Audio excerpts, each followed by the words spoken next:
Sois déterminé à sauver ton couple. Sois déterminé à sauver ton couple. Cause la déterminé na kati na muzikité. Cause la déterminé na kati na barte. Zala déterminé na kati na maloba na nzambe. Yaya, likambu na yo ya libala yaya olukile ngo solution na ndengi na yo. Olo ofunda pa mama leki mabe. Ofunda pa seme ki mabe. Olo pa ba camarade. Oluka meilleur ami na ye mabe. Ok ne pas pasteur mabe. Ba sala soki mabe nga ba fonde soki ba vendre makamu na Afrique mabe. Yaya, est-ce qu'on a solution? On doit solution na surtout na yo. Yaya. Yango yo kondima ndenge ni mutu na mutu bimba achanger maloba lokola kamaleon. Okomona ina kati na chambre na prière. Nzambe, sunga mbai na ngazonga. Nzambe, libérer mbai na ngai. Nzambe, en tout cas yawe, kangola mbai na ngai. Azonga ndaka libala yaya. Tozala ndenge tozala ki. Nzambe sunga mbai na ngai. Okomona la mwa la moki we kandela tie. Yo, na ebisi yo ko tiaba koloate. Na ebiso jour lingo zonga na ko limbi sote. Kende kuna na mono lusuti. Yaya yo maloba ndenge nini? Na mutu na prière ozoba makamususu. Na moi ozoba makamususu. Tu dois rester ferme na likambo yo linge komela yo. Yayo ezanini. Ezanini. Kombo nango nini. Problème na kombo nango nini. Par rapport à ce problème, tu dois commencer à prier. Tu dois commencer à ramener l'existence. Tant ozo keni nango la prière chaque boutou. Ozo kota nango ba retraite na likambo na yaya. Tant ozo bima pe dans le monde physique, ozo déclarer yango. Comment c'est possible yo dans le monde physique maloba mususu na kati na prière maloba mususu? Comment on atteindre guérison, on atteindre solution, on atteindre restauration, on atteindre quelque chose de la part de Dieu, sauf que vous tous maloba kama. Non, mes bien-aimés dans le Seigneur. C'est pas ça la foi. Sois déterminé.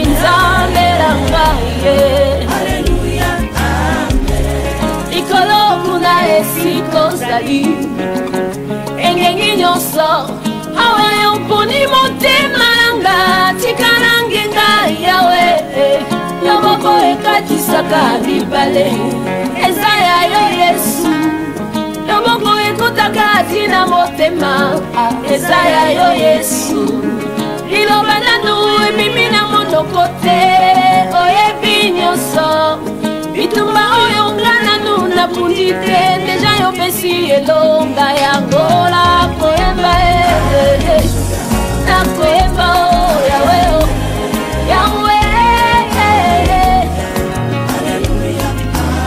pasi na ngai esengi nani yawe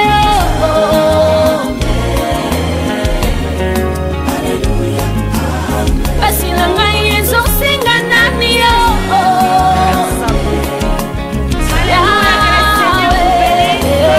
Chemin de l'éternel, l'émission na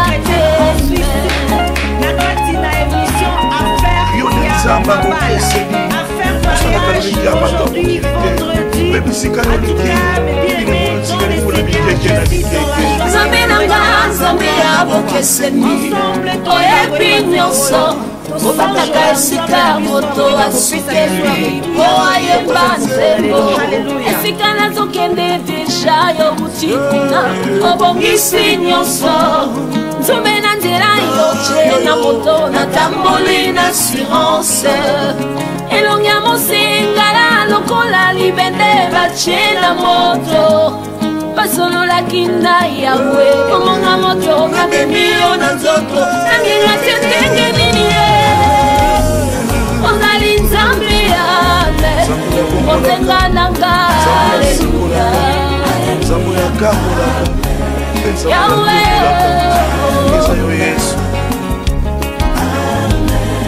yawe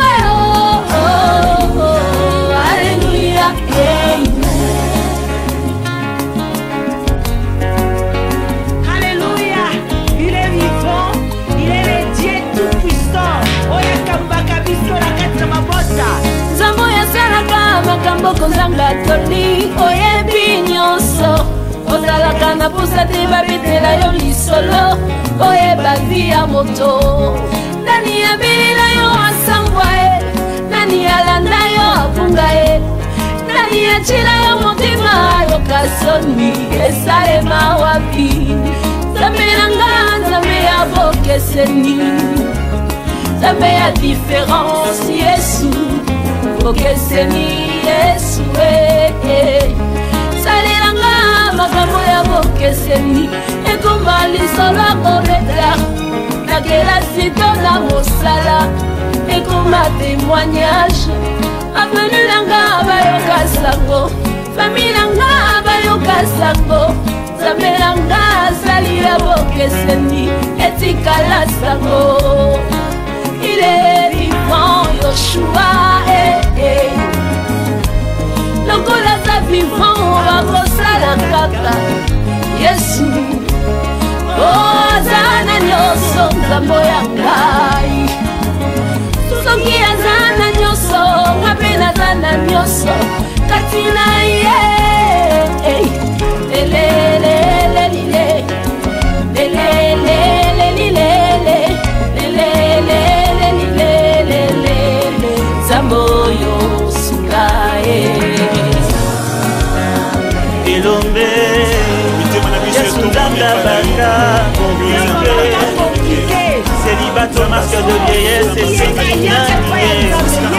Senginganga Kisite Tata Mwasi Akoko Elombe Isika na kosukela nani akokomba ye Sinzamba zanga ndelo Yesu Sinzamba leki moto na nyonso Bongo lisolo ya vinanga nani akoma yango Nani akokyotia mwa Ebongo ndoki aloba nini ye Yoka zenga zenga zenga mambu yese Zenga mambu yeso Zenga mambu yeso Yoka zenga zenga mambu yeso Ayeba ndeko zenga mambu yeso Zenga mambu yeso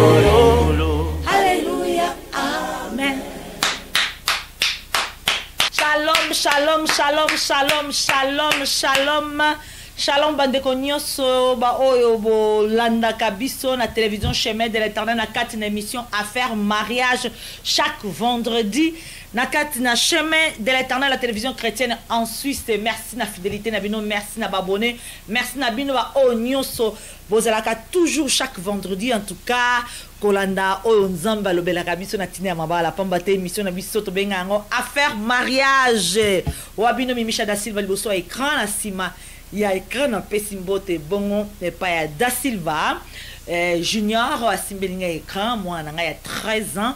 Voilà, la réalisation na pesimbote na Nina da Silva. En tout cas, merci, merci, merci. Nandenge nzamba zo pambola libota o bana news bazo tia maboko na musana nzambe que le Seigneur vous bénisse.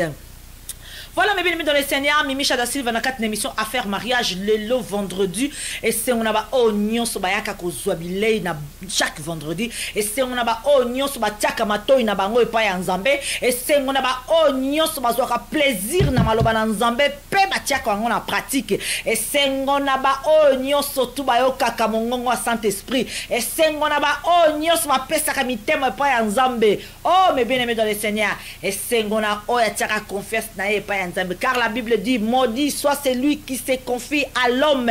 Aujourd'hui na affaire mariage Mimisha da Silva aza tout simplement instrument na buto alelo pote nzamba aeba kolobela mwasi moko aeba kolobela mobali moko aeba kolobela couple moko. Mais bien aimé dans le Seigneur na loba qui était na moment oyo que maman Mimisha pe aza na ba faire mosusu aza na kat na bourse d'études aza na kat na ba masolo ya ba formation en tout cas mais bien aimé dans le Seigneur eza mponanga un peu impossible koyeba ko sala ba reportage mususu nglo pakala ne bozali komona Chemin de l'Éternel eza un peu ça fait un peu longtemps eza concentré na affaire mariage pambate eza mission eza plus na facilité ya montage et maman Micha à 100% avec d'études donc eza la mois passe mais bozala sûr et certain que le 2 juillet babi le 2 juillet en tout cas remise de diplôme et pas inga maman Micha na sukisi classé pas bon na ozala diplômé et puis peut-être na ko baisser pourcentage pour être na ko causa plus de temps ya ko sala ba reportage en tout cas pambate nazo ka mingi bato bazo ko benga bazo la maman Micha ba reportage biso tozo mona te boko mona yango soki na baisser ton na pourcentage ya ndenga musala pour tenir ba pe ko zala na moins 50% na kati na ndako ya Nzambe. Et bien aimé dans le Seigneur, aujourd'hui femme lève-toi. Aujourd'hui, mes bien-aimés dans le Seigneur, femme, sois déterminée à sauver ton couple. Les thèmes que j'ai choisis aujourd'hui. Femme, sois déterminée à sauver ton couple. Mes bien-aimés dans le Seigneur, à faire mariage. Oh, ils ont une mission, il y a à faire mariage. Tout au à faire mariage. Nyonso eko ya kilakara na kati na mariage. Tokoloba likambo songolo tokotia likambo songolo pakala mais nyonso eko ko ya kara na domaine ya mariage. Pamba te tolbi zali à faire mariage, à faire mariage. Et ça bongo, en tout cas, vision au Nzambe apesa kibiso, au Nzambe apesa na kat na chemin de l'éternel. Pas mbate ai Nzambe mokalinga qui était tomé ma kat na mission o ba maloba o ezali aye pota akende ko toucher bana na yebisika bakutami o nyonso bazana ba problème na mabala o nyonso bazali kolela o nyonso baza désespéré o nyonso baza ko mona lisusu lumière te o nyonso baza beli na kati na confusion o nyonso baza na kati na kobanga o nyonso baza na kati na ba situation ya ndenge na ndenge. Mais bien aimé dans le Seigneur, la solution s'appelle Jésus-Christ de Nazareth.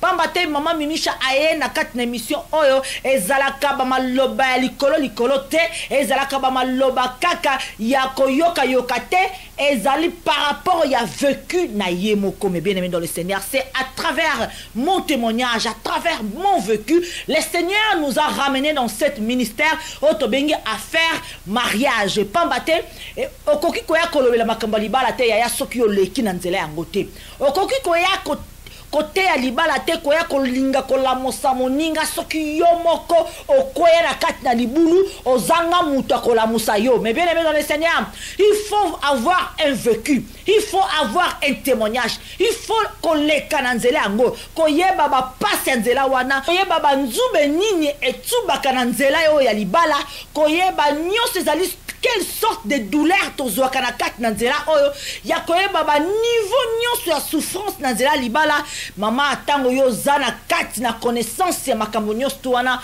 wana nde okome apte wana nde koyeba kote ya mwasi azolanda biso na buta lelo wana nde koyeba kote ya mobali azolanda wana nde koyeba kote ya célibataire oyo azokolanda wana nde koyeba kote ya fiancé oyo azali kolanda na ebiete mama mingi peut-être ba se manifestaka te. Merci na ba mama nyonso oyo na beti bino maboko ba oyo nyonso bazwaka courage ya kobenga mama Mimisha ya koloba mama Mimisha par rapport à likambo songolo pakala qu'est-ce que je dois faire mama Mimisha yaka na yemoko na bonzoto te mama Mimisha travers le Saint-Esprit de Dieu oya kambaka mama Mimisha tango azalaki pe na kati na douleur oya kambaka mama Mimisha tango pa kutama na kati na douleur ye wana pe akokamba yo mama ozolanda ngai ye wana pe akokamba yo papa ozolanda ngai. Mais bien aimé dans le Seigneur, la souffrance des mariages dans les mariages, les problèmes dans les mariages et ça n'a seule unique solution comme bonango Jésus-Christ comme bon Jésus-Christ. Mais bien aimé dans le Seigneur, mais bien aimé femme sois déterminée à sauver ton couple. Thème to na ngona butu alelo vendredi alelo mama pa ozali nkolo azali kolobala yo la butu alelo pa ozali kola linga tika eloko semence kati na yo parce ozali nzamba linga tika semence na kati na foyer na yo nzamba linga tika semence na kati na libota na yo zala connecté na butu alelo. Sois femme, sois déterminée à sauver ton couple. Femme, sois déterminée à sauver ton couple. Mais bien aimé, elle a vraiment bitidi na ngaite vraiment mais bien aimé dans le Seigneur par rapport na yambarape ba critique nga ba maman Micha tango sala ba miso to mona te place au prière mais bien aimé ngai pona nga prière eza secret nengi bibi esenga ezo la bisina kati na maloba na yeke. En tout cas, na lingara vraiment na zota na prière na secret. Na lingara te na ya na ba écran na bando prier. Ce qui na secret na sala ki angote pona ngai vraiment ko ya devant écran na sepela vraiment mingité. Na lingara na préparer chaque fois na préparer ba mission na dans la prière. Dans la prière pamba te tango mythique dans la prière, c'est le Saint-Esprit qui guidera. C'est le Saint-Esprit qui prendra le dessus. C'est le Saint-Esprit. Yango mona ke tango na yaka mais bien na coulisse na sima caméra nanga nazalaka déjà na prière. Donc avant na ya awa d'abord l'atmosphère de Jésus la nanga ya prière. Banda journée ango nazalaka déjà l'atmosphère à prière mais bien aimé dans le Seigneur. Yongo mona mam chatanga ya awa avec toute la joie que le Saint-Esprit nous donne, avec toute la joie que le Seigneur nous donne, je viens vers vous, je danse, je m'éclate dans la joie du Seigneur, malgré toutes les attaques, malgré toutes les stratégies de l'ennemi, malgré toutes les menaces, malgré toutes les bouches des hommes méchantes, oh des hommes méchants, mais bien aimés dans le Seigneur, tozawanate, biso tozanatere wanate, okolukanga na tere akoswana mama, déjà ici na déménagea. Okolukanga na terrain akoswana, okolukanga na terrain wana déjà ici na déménagea. Okolukanga na terrain wana mebe ako provoquer akoluka bitumba yaya. Déjà ici na déménagea. J'ai déjà déménagé, ça fait longtemps. Oh, nazali sous na ngambu wana te. Aujourd'hui, je suis comme un instrument pour cette femme qui plaire Dieu, pour cet homme qui est dans la souffrance dans le mariage. Pambate likambo ya problème na libala, likamba adultère, likamba souffrance na libala et talara kaka moi cité mais otala pe mobali pambate ça le basi ba comme na kati ya kindumba ya makasi na niveau likolo. Mais bien aimé, c'est le diable qui est derrière tout ça. Aujourd'hui, j'aimerais te dire une chose, mes bien aimés. Yaya, sois déterminé à sauver ton couple. Sois déterminé à sauver ton couple. Yaya kobu karaté, sois déterminé à sauver ton couple. Mais j'aimerais dire une chose, il y a quelqu'un qui me regarde ce moment. Oh, Azali Koloba était ngai mututa onazalaka célibataire na bimaka na mibala bato na panzaka pe mabala ebele mais lelo nazo souffrir na ndako libala na ngai moko nazui mobali o honorer ngai mais azo nyokola ngai a nzambe na salaka mabe mais oh nyos nazo futa.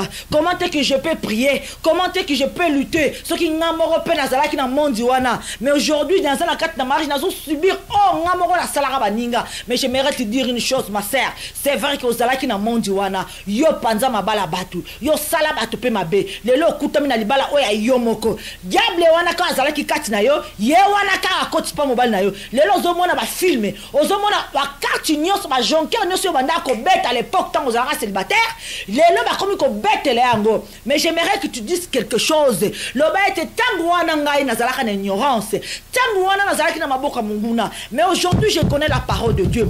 Aujourd'hui na ebi ete nzambe malgré ma be na sala baninga na singa bolimbisi mais na ebi ete na bitumba oye yelingai nakobunda lisunga moko te pona ngamoko nazana échec nakobunda na yo nzambe ya mbalo ezali lisusu ngai te mais ezali yonde na kati na libala na ngai loba bongo ma sœur parce que le Saint-Esprit me dit qu'il y a quelqu'un qui me regarde. Oh yazako estimé que je peux pas prier, je peux pas combattre parce qu'il n'a pas na sala baninga bongo il y a la culpabilité zosongela yo mais ba ete nzamba ya po bikisa yo nzamba ya po limbisa yo nzambe soka limbisi biso azalaka lokola mutu teke la limbisi yo me po mutu azana habitude ya kotia me na limbisi yo me mais nzambe tanga limbisaka efasaka. Alors lobaki na ngonga oyo ozali susu na kati na monde à ténèbres te mais ozana Yesu Masia yaya kozana na culpabilité on a te bwaka culpabilité wana oza libéré par le sang de Jésus-Christ oza choisi ya mbala no kobunda mais kobunda dans la chair te mais kobunda dans l'esprit avec la parole de Dieu. Mais bien aimé dans le Seigneur, femme, sois déterminée à sauver ton couple. Na linga qui m'est bien aimé. Avant de compter na thème oyo. Ah, Seigneur. Boti kangana zota 1 minute, il y a prière. 1 minute, pas plus. Seigneur, nous te disons merci. Père, nous te recommandons ces moments entre tes saintes mains. Dieu mon roi, Père, je suis un instrument. Seigneur, laisse que ton instrument, Seigneur, puisse, papa, ramener ta parole, Yahweh. Et pas ya moi si on a besoin à yoka. Zambe tika liloba ya buto lelo. Et kende ko guéri blessure ezala kati na mona mobali oyo. Tika liloba ya lelo. Et kende ko guéri blessure ezala kati na mona mosi oyo. Seigneur, à ces moments, je remets entre tes saintes mains. Ces moments, Yahweh, moment oyo Yahweh, à faire mariage, que les gens trouvent la paix, que les gens trouvent la joie, que les gens trouvent la solution à travers la parole de Dieu. Car la solution dans nos mariages, il s'appelle Jésus-Christ de Nazareth. Amen, hein? Et bien aimé dans le Seigneur, Que notre Dieu vous bénisse. Maman Mimi na Facebook na aposta qui maloba moko oyo. Après la prière, le Seigneur m'a montré obi que tant biso to côté na kat na métier o à faire mariage, to landaka quand même ba réseaux sociaux, to landaka pe moi ba masole belé concernant les mariages bien sûr, to yeba nini ezo sala na société na biso o pote to yeba pe ko yeba comment on peut prêcher les enfants de Dieu par rapport à ba situation tozo vivre. Voilà, en tout cas, après avoir visionné plusieurs vidéos, surtout en Angola, en tout cas, on a essayé de la mission en portugais, pour comment que les diables est en train de détruire, surtout dans Angola, infidélité, la jalousie, donc yendungu, donc kune mati niveau. Pambaté le Seigneur vraiment, azana besoin il peut bassi le kola maman Micha batelema na kati n'Angola on a batté ya bassi balongola bassi na kati na distraction à diable balongola bassi na kati na ba stratégie à monguna balongola bassi na kati na mitambo à Satan mes bien-aimés dans le Seigneur. Aujourd'hui, comme je vous avais dit, après avoir visionné beaucoup de vidéos, j'ai posté en disant aux anaba problème na libala solution ezabe moko. Na loba ki bongo na Facebook. Solution ezabe moko vandisa bonzambe. Na moni na parole na ngamba misuba komi amen misusu yes je suis d'accord ba misuba lobi et maman Micha ça suffit pas qu'on vandisa bonzambe mais ils ont un peu respect. Nena loba na mutu moko azona na buto lelo yaya tango balobi vandisa bonzambe obi ko vandisa bonzambe lingolo ba kozala na nzambe. Donc on vandi sabonzambe lingoza ko yoka Saint-Esprit. Ko vandi sabonzambe zali ko lala ko lamuka na molimo santo. Ko vandi sabonzambe lingoza ko benga ma disciple. Mwana na nzambe. Donc ko vandi sabonzambe lingoza ko zala bo moko na nzambe. Ko vandi sabonzambe lingoza ko zana connaissance ya maloba na nzambe pe ko tiango na pratique. Mais respect, ça fait partie dans la parole de Dieu. Yo kanisi yo vandi si bonzambe de respecte rolongo. Respecte azala mopandi. Donc c'est-à-dire que kaka na ko vandi sa bonzambe nzamba sala makambo incomplète mon frère, ma sœur. Nzambe soko vandi si bonzambe akoye la tout. Nzamba sala musala incomplète. Comment c'est possible yo vandi si bonzambe mais respecte pas mbale zati? Comment c'est possible okoki kokoya? Tout le monde a koki kokoya. Même maman Michel na zo sabino ana koya kananga. Non, le Bible dit que ça sainte, papa la sive, ça arrive à un moment donné, la chair prend le dessus au koi. Mais attends que moi, nous avons reconnaître le bien. Eh, Seigneur, on a salé ma belle. Au bandit pas mobile. Eh, l'imbissanga, en tout cas, on a salé qui pardonne-moi. Ok, pas un l'imbissanga. Maman, oh, nous savons moi, nous avons à couper cocoya. Les autres sont mona. Aujourd'hui, n'a eu qui par exemple le bien. Et bon, bah, homme de Dieu. Ceux qui allaient qui confondent ça, bon, savez, mais bah, homme de Dieu, bah, cabonate. Eh, ya. Le monde des l'acceptation, moutakale, bah, homme de Dieu. Le monde des l'acceptation, véritables hommes, oh, c'est, on va se cacher derrière la parole de Dieu. Yoso bien, les homme de Dieu. N'a qu'on a moqué. Homme de Dieu, homme de Dieu, homme de Dieu, ça ne m'a loba, manzambe, bah, fui à Saint-Esprit, oh, ils ont collacé. Il y a un moment où tu peux qualification homme de Dieu. Combien de fois, tout le monde a, bah, là, t'as pas combat bishop, archbishop, oh, ceux qui, évangélistes, apôtres, ceux qui, pasteur, mais tout le monde a aujourd'hui, ce n'est plus les noms qui parlent. Aujourd'hui, c'est les fruits.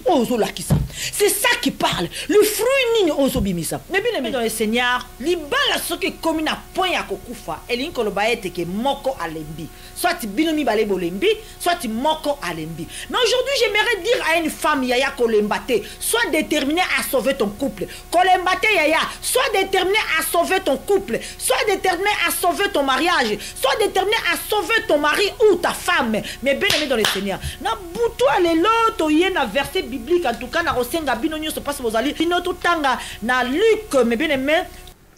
Lisons la parole de Dieu dans le livre de Luc 8, 40 à 48. À son retour, Jésus fut accueilli par la foule, car tous l'attendaient.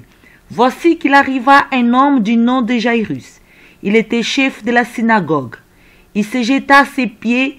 Il a supplié d'entrer dans sa maison, parce qu'il avait une fille unique d'environ 12 ans qui était mourante.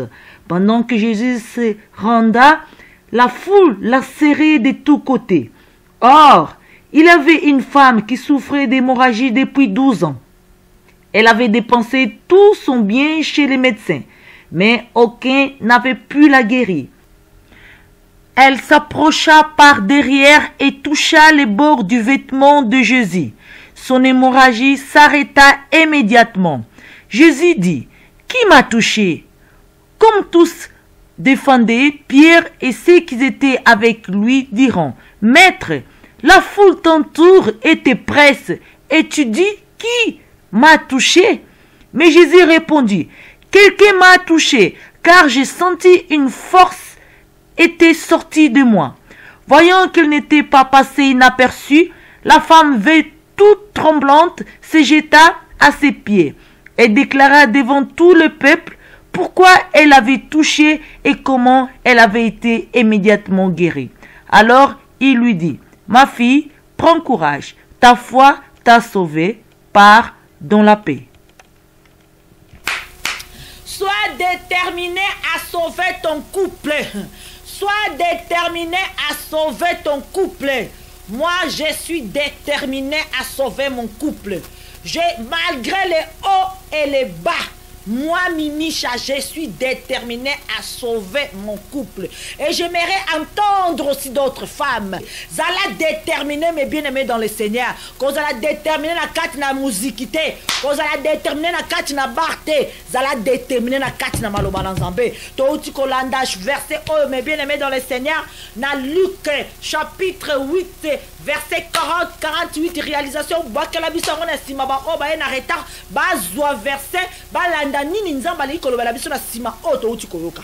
Mais bien aimé lisolo abazolo bala biso ete que Yesu Masia la kati na foule. Yesu Masia la kati na foule. Pendant qu'azo kende pona guérir une fille de 12 ans, ou azala ki malade. Balobi na kati na foule, mbutu makasi. Mutu nyonso azolinga pousse na pene Yesu. Mutu nyonso azolinga simba ye. Pendant que les disciples bazaki tout autour ya Yesu bazo tia protection mais waya. Batu bazalaki tellement multitude.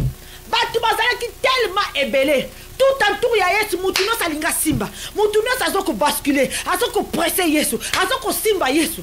Mais bien aimé, Bible ezali koloba na biso ke na kati na foule wana il y avait une femme. Une femme avec la maladie d'hémorragie pendant 12 ans. Moi si oyo azalaki na perte de sang. Oyebi na tango akala Bible etali sa biso ba histoire akala. Oyebi ke tango mutu soko ozana makila, menstruation, règle. Oza considéré impur. C'est-à-dire tant oza na règle même en zunga biloro ko simbate. Même quand on a la communauté, la société, na baninga boko ko zalate. Donc tant oza considéré impur, c'est-à-dire qu'il faut éloigner la société, éloigner la famille. Si makila ko si la pozongi. Moi, si on a calé, tant aux obima makila, osa considéré impur. Même na milieu batoko ko zalate. Na kati na milieu batoko ko zalate parce qu'on a impur. Yaya, ezala ki lo etanga kala. Mais cette femme, pour sa guérison, il a brisé ses lois. Pour sa guérison, cette femme a été déterminée à recevoir. Pour sa guérison, cette femme a été déterminée. Moi, si malgré ma kila na eza kotanga. Imaginez biso moko basi tozala soki makila zo bima banda so 4 jours. Oza indisposé. Oh mais la dafalga mabe. Oh là la mabele mabe. Oh baluka boy mabe. Pasi boy mabe. Donc yo mon mal à l'aise. Appeler cette invitation en fait évidemment qu'on fait c'était ngam naza boy na boy na ki no taché kuna. Mais imaginez ce que muto o réglera tous les jours pendant 12 ans. Est-ce que vous pouvez imaginer souffrance moi combien cette femme était écartée de la société, le fait qu'Abimara Makila chaque jour. Pas matin qui considérait impur la société. Donc il pouvait même habiter isolément. Donc Yemoko, village Mimba Yemoko. Pour matin Moutako pour sa première n'a été, Moutako pour les bleus n'a été, Moutako pour Simba a été, pour les nez impur. Pendant tout ça, quelle souffrance! Quelle souffrance yaya! Comparez souffrance à moi si on a souffrance dans la minute. Comparez souffrance à moi si on a oyozo na minute. Yaya Zayani. Souffrance dans les années. Ah, mais bien aimé dans les Seigneur. Totika biseki. Papa ses alliés. Papa si ezali. Yosko passe na ozo linga siko. Nanya waya ko tele misayo. Mais bien aimé bibe zo tele sabiso ke moi si oyo abebi si bambongo ebele na bamunganga ndenge na ndenge. Pas de solution likambo na ye. Mais mutu moko takoke ko guérir. Yaya, likambo na yo ya libala yaya olukile ngo solution na ndenge na yo. Oh le fond de maman qui m'a bé. Oh fond de maman qui m'a bé. Oh oloba po ba camarade oluka meilleur ami na ye mabe okende po ba pasteur mabe basala soki babenga bafwande soki bavandela makambo na Afrique mabe yaya est-ce que ozwa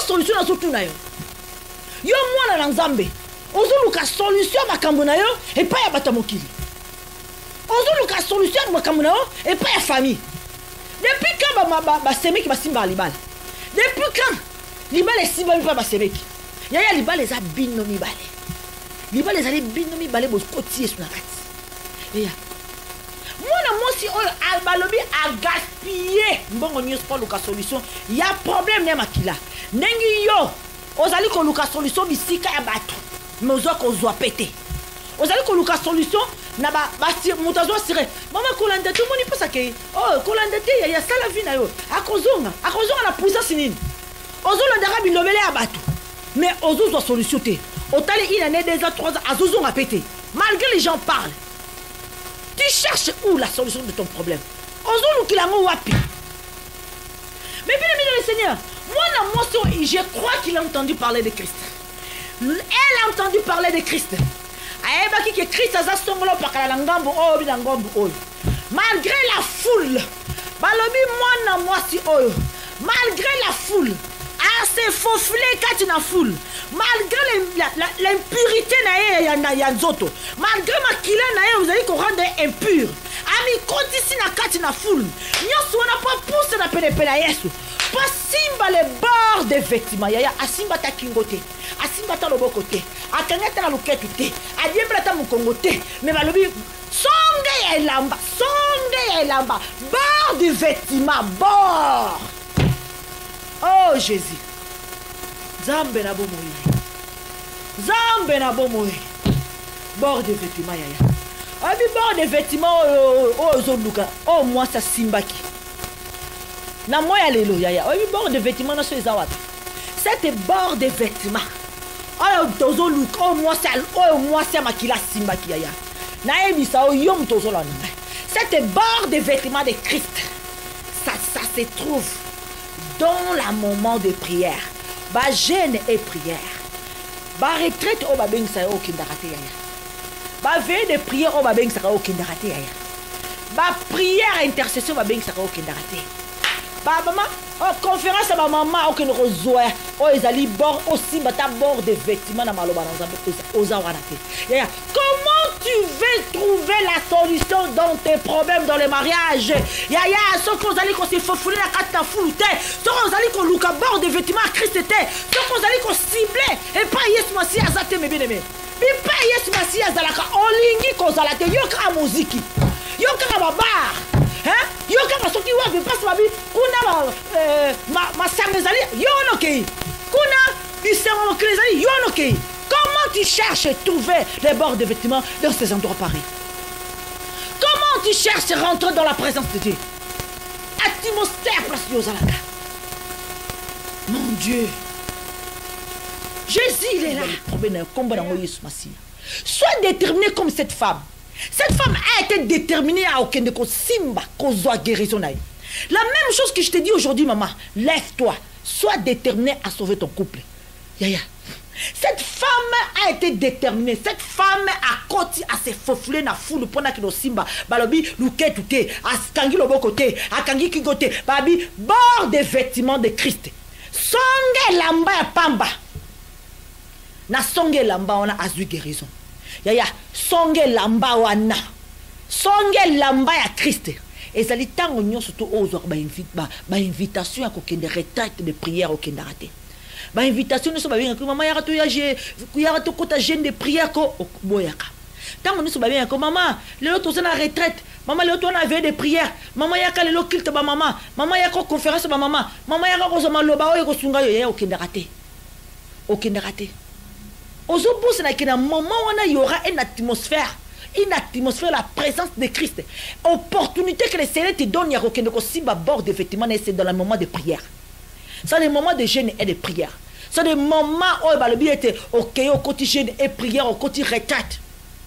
Tu cherches à toucher les bords de vêtements de Christ pour être guéri.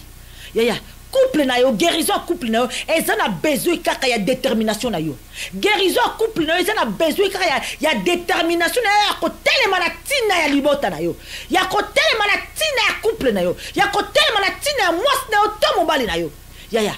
Tu dois être déterminé à sauver ton couple comme cette femme a été déterminée à recevoir ta guérison.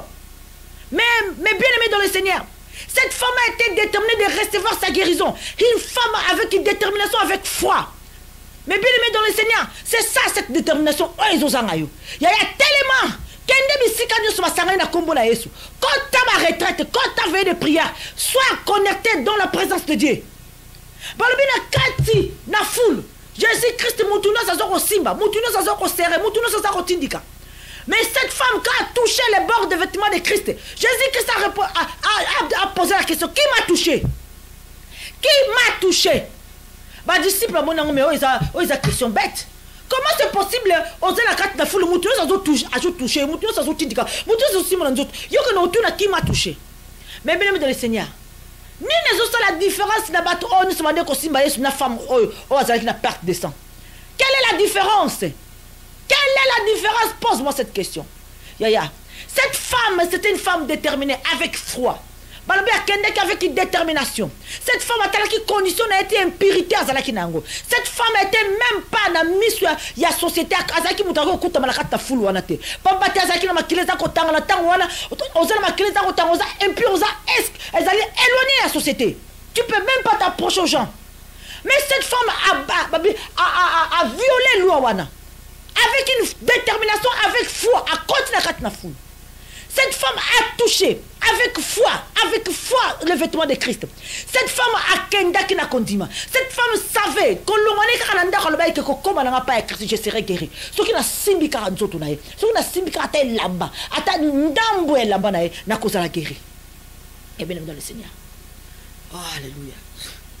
C'est une femme avec une détermination. C'est une femme avec une détermination. C'est une femme avec foi. La foi, c'est une ferme assurance des choses qu'on espère. Une démonstration des choses que l'on ne voit pas. La foi, c'est ramener à l'existence des choses qui n'existent pas. Cette femme a ramené d'abord à l'existence de la guérison. A concrétisé, on a recevoir la guérison. Cette femme est partie dans la présence de Jésus-Christ avec foi. Mais bien aimé. Après la guérison, Dieu disait toujours, Jésus-Christ disait toujours, ta foi t'a guéri. Yaya.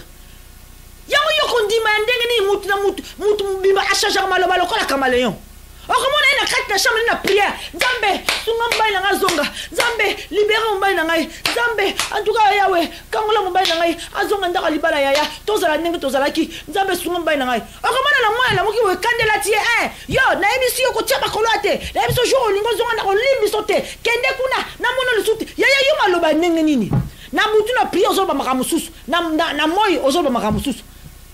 Tu dois rester ferme dans les camboyos lingé comme la yo. Exactement le lobby moussous. On soutient même une la confusion. Non, même pour recevoir, tu recevoir, on reçoit zéro solution. Et une femme doit espérer toujours. Fait toujours qu'on la détermine. Au lingi nini nzamba sa la yo. Ya yo eza nini. Hémorragie na yo eza nini ya yo. Ya yo eza nini. Eza nini. Kombo nango nini. Problème na yo kombo nango nini. Par rapport à ce problème, tu dois commencer à prier. Tu dois commencer à ramener l'existence. Tant ozo keni dans la prière chaque boutou. Ozo kota nango ba retraite na likambona yaya. Tant ozo bima pe dans le monde physique, ozo déclarer yango. Comment c'est possible yo dans le monde physique maloba mususu na kati na prière maloba mususu? Comment te olingi ou atteindre guérison, ou atteindre solution, ou atteindre restauration, ou atteindre quelque chose de la part de Dieu, sauf que vous tous maloba kama. Non, mais bien aimé dans le Seigneur. C'est pas ça la foi. Sois déterminé. Mais bien aimé dans le Seigneur, il y avait une fois dans ma vie, malgré que je nazalaki déjà akobala na coutumier, nazalaki déjà obala religieux, nazalaki déjà obala civil, mais bien aimé pour biso tous ça to kanga ba mariage à 3 trophées. Mais bien aimé dans le Seigneur, malgré les 3 sortes de mariage, nazalaki mutoso na buki mabolongo na sinazo senga libala. Mais la mouton qui peut maintenant dire maman Michel you a déjà barré. Mais ni tout le temps sur prier singa libala. Mais bien mais j'avais compris une chose. Na mané kosenga libala physique te. Na bande kosenga libala oh ba mona te maman Micha bala matin na hélicoptère mokili mbeba. Na bande kosenga libala oh ya coutumier te obio civilité to ke to na livrer de famille, femme mariée, na zu comme mobile. Yaya et l'autre liboso nga maman Micha na bande kosenga ça ki libala spirituel. Parce que malgré j'étais mariée, mais j'avais pas encore le mariage spirituel. Et j'ai commencé à prier, Seigneur, j'ai besoin d'avoir mon mariage spirituel. C'est là que le Seigneur me donne la promesse. Et cette promesse, c'est Tozo Mundanango, Ti Torokene Nango, Ti Mokile Komona, Ti Mokile Kotato la Kenzambo Tobon de la Kaza Monene. Donc, même Isaïe 53, ça va s'accomplir. Au nom de Jésus-Christ, notre Maître. Dieu Tout-Puissant. Zombe na bomo inazo senga pona mwana mwasi oyaya. Yaya tika maloba kama. Yaya tika maloba. Oza ko benga ko sunga bako koluka ba aide ya ba prière. Mais yo moko maloba mabe. Yo moko maloba. Au contraire, yo zali ko senga na prière. Oko zoelo ko zo senga pa ya nzambe te. Changer maloba na yo. Changer maloba. Balobi moi si autant à comprendre que c'est grave ba moninga moi kuna bata masusu ezate babi moi ça imo amibimi sina kolenga mobimba a expliquer nzambe a expliquer Yesu que tant on a simbi son elamba na yo naza mbala moko guéri et là le Seigneur a dit femme ta foi t'a guéri va en paix. Oh mes bien-aimés dans le Seigneur, mes bien-aimés dans le Seigneur, pour recevoir quelque chose de la part de Jésus-Christ il faut manifester la foi. Et c'est le moment Michel Moklimbe et Samboussa na ndengi surtout mobali ndumba mobali boy yaya bino bozoko mona kaka o azali ndumba mais ngana simaki ndumba wana nazomona un grand serviteur de Dieu. Yaya diable mutayaka na biso na image wana derrière cette faux image ya mutandumba ngana mona ka un grand serviteur de Dieu. Et alors, c'est par la foi que je vais ramener cette personne qui est cachée derrière cette image à Mutandumba. Alors, je suis déterminé à aller jusqu'au bout. Et maintenant, j'aimerais dire à toi, femme, nous devons être déterminés à sauver nos couples. Nous devons être déterminés à sauver nos enfants. Nous devons être déterminés à sauver nos mariages. Nous devons être déterminés à sauver nos maris, nos femmes. Mais bien aimés, sois déterminés. Yo ba makang ba toucher ka lipeka natiki mobali mabe natiki tala muto yo ka boye yo ba lengsa o ka boye ba tindi ko ka mugale otiki kasi lo diable lo ka bongoti asimbi ko na litoi natiki asimbi ko na mbebo natiki asimbi na musape natiki ya kotika te. Kotika libala na yo te sois déterminé à sauver au nom de Jésus-Christ. Oza yo mon côté. Obundaka yo mon côté na kati na situation o na bi yaya maloba na nzambe o était maka chaque vendredi na tina libala na yo yaya tellement sois déterminé par la prière, par la confession, par la foi, par la détermination au Saint-Esprit et paix sakabiso. Soyez déterminés. Balobi résister les diables tia kokima. Papa, maman a confronté, a cause à eloko yite. Banda, ata mukande kendate. Babola epete, eloko te. Yera na position likango, akolemba. Ya position likango elembisaka, elembisaka makasi. Position likango elembisaka. Tu es comment la bande? Mon crime maybe ki aza homme marié. C'est quoi ya nganini? Na uzala abti bambola. Ya, yo zala na position la, yeso ya okutu na position, li fait les autres là. Zala na position wana. Non, Jésus revient bientôt. Yaya, la mouka na pongi na yo. La mouka na pongi, Jésus revient bientôt. Oh, Jesus. Nous devons être déterminés. La détermination, point de départ, l'accomplissement de la parole de Dieu.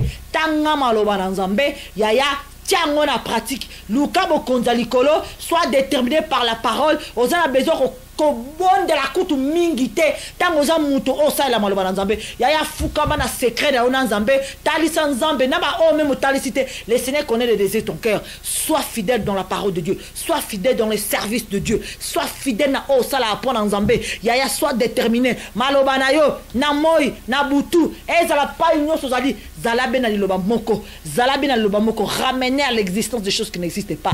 Ngana bande kobenga nazo ba na lingi libala na ngai spirituel, Seigneur. J'ai besoin d'avoir mon mariage spirituel parce que j'espère encore dans le barake mon mariage spirituel. Je koko sama. Place nous soute ka en émission à faire un mariage. Pour mon couple d'Asiva et venons témoigner la grandeur de Dieu. Oh nyoso buzoba satan na sala na skati na libala na ngai ya. To moni sango mo klimba poisa. Pour battre comprendre pas ni to uta. Pour pas comprendre qu'est-ce que le diable a ça quand mabala batou. Qu'est-ce que le diable est en train de faire? Bah projet nous ça diable quand mabala belé. Oh batou les baso comprendre te. Nous devons ouvrir les yeux spirituels pour comprendre qui se cache derrière ces combats. Nous devons ouvrir les yeux spirituels pour comprendre qui est derrière tous ces problèmes. Jésus-Christ est le seul unique solution de nos problèmes. Yangwana yaya na problème na yo ya libala. Vandisa bonzambe. Que le Seigneur vous bénisse. C'était bien Mimicha da Silva dans cette émission Affaire mariage. Mbote mingi na oyazali molonga na ngai papa da Silva et surtout naba bino banso obolingaka émission Affaire mariage. Asuki awa na kozonga mbalasima. Toujours na Affaire mariage. Que le Seigneur vous bénisse.